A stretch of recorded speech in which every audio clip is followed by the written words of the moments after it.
Welcome back once again. As we earlier said, our second topic is going to be embarking over the situation in Gaza and in Sudan.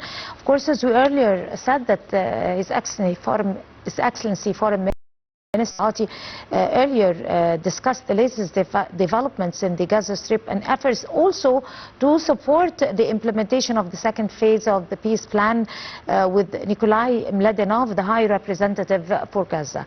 Of course, we're going to be shedding light over the situation there, and to shed more light on this very important topic, we have with us live over the phone Dr. Monica Williams. She's international relations expert. Good morning, Dr. Williams. Good morning. How are you? So let us first talk about Egypt's pivotal and leading role inside the region, and also generally supporting stability and supporting peace at this particularly very crucial state. How do you describe it? Of course, as you mentioned, that Egypt's procedure through this process has been characterized by what can we describe as caution. First, Egypt mediation from the perspective, Egypt's role in Gaza ceasefire isn't not systematic. It reflects a strategic vision that treats conflict mediation, humanitarian stabilization, and the state perception as mutually reinforcing objectives. By linking Gaza's future to structured governance and international guarantee and reconstruction, and it's very important pillars, Egypt seeks to transform the ceasefire from a temporary pause in violence into a foundation for longer-term stability. As you mentioned also, Egypt's contribution to Gaza ceasefire process extends far beyond facilitation. It has access as grantor and international mobilizers, and combining field-level mediation with high-level diplomacy. Its effort to stabilize the first phase differs to enable the second phase and ensure humanitarian access and rally global support, which is demonstrate a current strategy rooted in regional stability and sovereign statehood, which is also reflected in many different files like Sudan, Libya, Yemen. Whether this approach will ultimately yield as settlement remains uncertain, but it has Egypt as a very important and vital diplomatic actor in one of the Middle East's most volatile and conflictual arenas. Right, so the High Representative for Gaza, he highly appreciated and hailed the efforts exerted by His Excellency President Abdel Fattah al-Sisi ever since the crisis started in Gaza, where he was very keen on bringing together the parts together to be able to form a solution and create solidarity in order to be able to empower and enforce our brothers and sisters in Gaza. So how do you probably assess the Egyptian efforts concerning that particular part? Of course, this particular, or if we try to tackle with Egypt's role in consolidating the ceasefire agreement in Gaza specifically, which is represent a central pillar in the current regional diplomatic landscape, as we mentioned, Egypt tried to adopt a very multilateral approach, which has combined tactical flexibility with strategic firmness, enabling it to navigate highly polarized position between Hamas and Israel, while tackling with this process with an internationally recognized principle related to humanitarian protection, territorial integrity, and political transition. So the ceasefire itself wasn't an endpoint for Egyptian diplomacy, and this is a very important pillar of our conversation now. It's rather the first process aimed at preventing or collapse into large-scale violence and prepare for the ground for a more durable political and security arrangement. Egypt prioritized the stabilization of the ceasefire through continuous engagement with both parties, working to contain violation, manage risks, and create functional communication channels capable of absorbing shocks So this role requires balancing and reassurance and pressuring the parties to adhere to their commitments while offering diplomatic cover and technical facilitation to prevent internal political constraint, if we can to say that. And Egypt's security and intelligence institution plays a crucial role in this regard, maintaining direct lines with Hamas leadership in Gaza. Israel's decision makers so it transformed the ceasefire from a fragile declaration into operational framework. And I guess it's very important. Egypt also adopted a pragmatic sequencing strategy. Instead of allowing unresolved political disputes to observe progress, Egypt working to temporarily set aside the most continuous issue in order to move forward with the second phase of agreement. So the prep well established and Egyptian diplomatic doctrine prioritized escalation and humanitarian stabilization before engaging in zero-sum political bargaining, if we can say it. Egypt was the first to be chosen to lead the board peace plan in Gaza to continue the second phase of the peace process.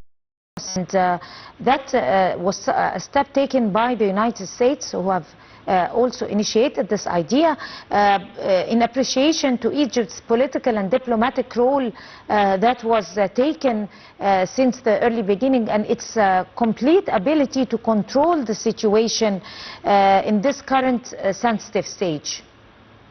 Of course, Egypt one of the most important, as we mentioned earlier, the role of the Egyptian role in Gaza ceasefire and how to tackle to resist de facto partitions and embedded crisis management with the framework of state resolution. So it's very important for Egypt to reaffirm Egypt's commitment to the unity and to tackle with the second phase of the agreement, and this, of course, can be seen as a part of Egypt maintains and momentum in this file and in this regard and in this time, of course.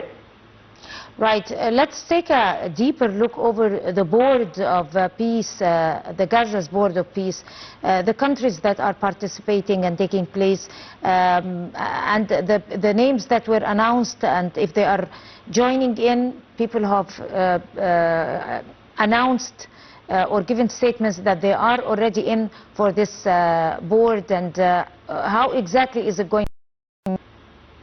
Of course, it's part of the role of the committee, the National Committee in Gaza, and of course its facilitation, the implementation of the second phase, the decision by growing number of states to participate in Peace Council reflects a governance of strategic and the institutional calculation.